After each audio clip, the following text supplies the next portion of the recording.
You cut the bread, you skipped the sugar, you even said no to fruit. And somehow you are still stuck. Hunger is weirdly loud. Energy faceplants mid-afternoon.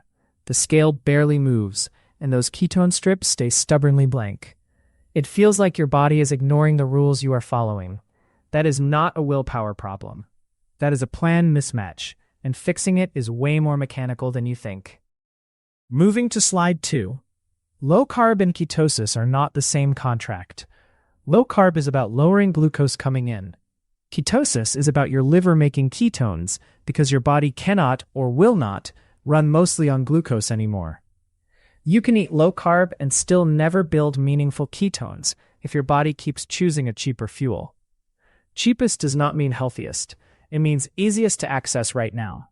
Glucose is easiest. Stored glycogen is next. Dietary fat is also easy if it is arriving constantly. Body fat is the hardest option because it requires the right hormone environment to unlock it. So two people can eat the same foods and get different outcomes based on timing, portions, and hormone signals. One slides into ketone production. The other stays in a loop of low-grade glucose use, cravings, and afternoon crashes. Ketosis is a metabolic state. It is earned by keeping the permission signal low enough, long enough, that fat release and ketone production become the default. Moving to slide 3. That permission signal is insulin. Insulin does not just manage blood sugar. It also tells your fat cells to hold on. When insulin is meaningfully elevated, fat release drops, and ketone production gets muted. Here is the trap. You can have small insulin spikes that never look dramatic, but they stack because they happen all day. A splash of cream drink, a keto snack, a handful of nuts, another bite while cooking. Frequent eating keeps insulin from falling to the level where fat can flow out steadily. And yes, protein can raise insulin too. That is normal and not bad. Protein is valuable. But if every meal is huge protein, plus constant grazing, insulin stays high enough that ketones struggle to rise. If you want ketosis, you need windows where insulin is low. Fewer eating events often matters as much as carb grams. Once insulin drops below your personal ceiling, ketones finally have room to show up, until hidden carb drift pushes you right back up. Moving to slide 4. Hidden carbs are rarely a single big mistake. They are a slow drift that turns low carb into not actually low carb. Start with sauces and dressings. Barbecue sauce, teriyaki, sweet chili, honey mustard, even some vinaigrettes. Measure once and you will see how easy it is to pour 10 to 20 grams of carbs without noticing. Then coffee add-ins. Flavored creamers, syrups, protein coffees, collagen plus sweetened almond milk. If your morning drink has calories and sweetness, treat it like food, because your body does. Nuts and bars are another stacker. Nuts are easy to overeat and can bring hidden carbs plus a lot of energy that delays fat loss. Bars can be worse. Sugar, alcohols, and fibers vary, and some people still get a glucose and insulin rise. Are risky because sauces, breading, and healthy glazes are everywhere. When progress stalls, tighten the ingredient list for a week. Boring works. Precision beats guesswork, especially before you start blaming your metabolism. Moving to slide 5. Protein is your friend until the dose and the pattern turn it into a blocker. You need protein to retain muscle during fat loss, stay strong, and feel satisfied. But if you push protein very high at every meal, you can keep insulin higher than you realize, especially if you are also eating often. A key point: gluconeogenesis is demand-driven, not a magic switch where protein instantly becomes sugar. But large protein servings can still raise insulin, and that insulin can be enough to reduce fat release and flatten ketones. Another trap is going too lean. Chicken breast and tuna all day can backfire because you stay hungry, you snack, and you end up with more insulin pulses than if you ate a reasonable protein portion with enough fat to actually feel done. So aim for adequate, not extreme. Hit your protein target, then stop treating more as automatically better. When protein is dialed in, ketones become easier to generate, and fat becomes the lever you can pull with intent. Moving to slide 6. Fat is the lever because ketones are made from fat, either the fat you eat or the fat you carry.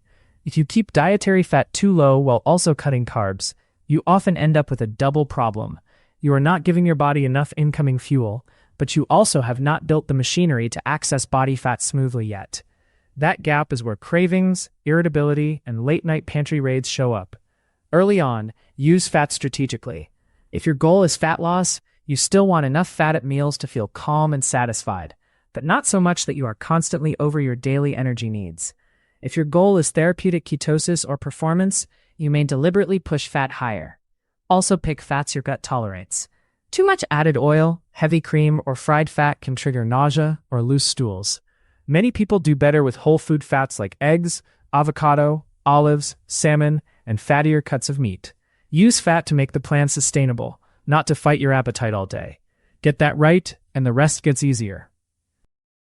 Moving to slide 7. Snacking kills the switch because every bite has a cost. Even a small snack can raise insulin and slow the release of fat from storage. You do not need insulin to spike high for this to matter. If insulin never fully drops, ketones never get a long, clean runway. Ketones typically rise between meals, not right after them. So if you are keto but grazing, you may be stuck in a low-grade middle zone. Watch the easy stuff: cheese cubes, nuts, nut butters, and keto treats. They are dense, fast to overeat, and they add up without making you feel truly fed. Liquid calories count too. Creamy coffees, protein shakes, and zero-sugar drinks with fat can keep you in a constant fed state. Try 2 to 3 solid meals, no nibbling, and let the space between meals do its job. That is where the switch actually flips, and it feels different when minerals are handled correctly.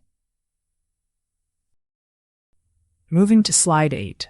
Electrolytes change everything. When insulin drops, your kidneys dump sodium and water, and that can make you feel shaky, headachy, and ravenous even when you have plenty of fuel. Before you assume you need more food, try sodium first. Salt your meals, consider broth, and pay attention to potassium from foods like meat, fish, and leafy greens. Magnesium, especially in the evening, can noticeably improve sleep quality and reduce that wired, tense feeling. When minerals are steady, your energy stops feeling like a roller coaster, and those scary dips make more sense. Moving to slide 9. Feeling hypoglycemic on keto is common, and it is not always true low blood sugar. Glucose can dip from your old baseline, and that drop can feel alarming while your brain and muscles are learning to use more fat and ketones. Your body may respond with stress hormones like adrenaline and cortisol, which can create shaky hands, a racing mind, and sudden cravings. 2 things make it worse fast. 1 is sleep debt. Poor sleep raises stress hormones and makes you more reactive to normal glucose swings. The other is doing too much too soon, like aggressive fasting plus hard training while you're still adapting. If this hits, do the basics in order: hydrate, salt, and breathe slowly for a minute. Then eat a real meal if you need it, built around protein and a reasonable amount of fat. Over time, these episodes fade as adaptation catches up, and your confidence returns. Data can help, as long as you measure it wisely. Moving to slide 10. Testing can help, but it can also fool you. Urine strips often fade over time because your body starts using more ketones instead of dumping them. So a lighter strip does not automatically mean failure. Blood beta-hydroxybutyrate is the most direct snapshot of circulating ketones, but it is still just a moment in time, and it changes with meals, training, stress, and sleep. Breath meters reflect acetone and tend to track fat oxidation trends, but they can be sensitive to device quirks and technique. The bigger trap is chasing numbers while ignoring the basics. If you are sleeping poorly, snacking all day, or undersalting, a good reading can still come with lousy results. Use testing as feedback, not a grade. Pair it with context: cravings, energy, digestion, and mental clarity. When numbers and symptoms line up, you have something you can actually act on. Moving to slide 11. Here is your clean ketosis checklist, and you want all of it working together. First, carbs truly stay low. That means you count net carbs from labels, and you watch the sneaky stuff like sauces, flavored yogurts, keto treats, and drinks with sugar alcohols that still hit some people. Second, keep protein moderate, enough to maintain muscle, not so high that ketones stay suppressed and hunger keeps returning. If you are constantly not hungry but not producing ketones, protein creep is a common reason. Third, meals replace snacks. 2 or 3 real meals gives insulin time to come down between meals. Grazing, even on low-carb foods, can keep you stuck in the middle. Fourth, electrolytes are consistent. Salt your food on purpose, and consider magnesium and potassium from foods or supplements if you cramp, feel weak, or get headaches. Fifth, sleep supports insulin control. 1 short night can push glucose up the next day. Finally, track for a week. Not forever, just long enough to expose hidden drift. When all of this is in place, ketosis feels quiet and predictable, and if it still feels hard, it is usually not willpower. Moving to slide 12. Sometimes ketosis is harder even when you do everything right. High stress can raise glucose through cortisol. Certain meds, especially steroids and some psychiatric meds, can change appetite and blood sugar. Very intense training can temporarily raise glucose and increase cravings, even if it is good for you long term. Women can see monthly shifts, especially premenstrual water retention and higher hunger. And if you have diabetes, thyroid disease, or are adjusting medications, you need supervision. The goal is control, not self-blame, and the next 48 hours can prove it. Moving to slide 13.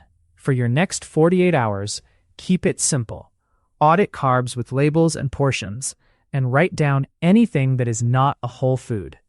Set 2 real meals you can repeat, built around a protein portion, non-starchy vegetables, and added fat only as needed for satiety.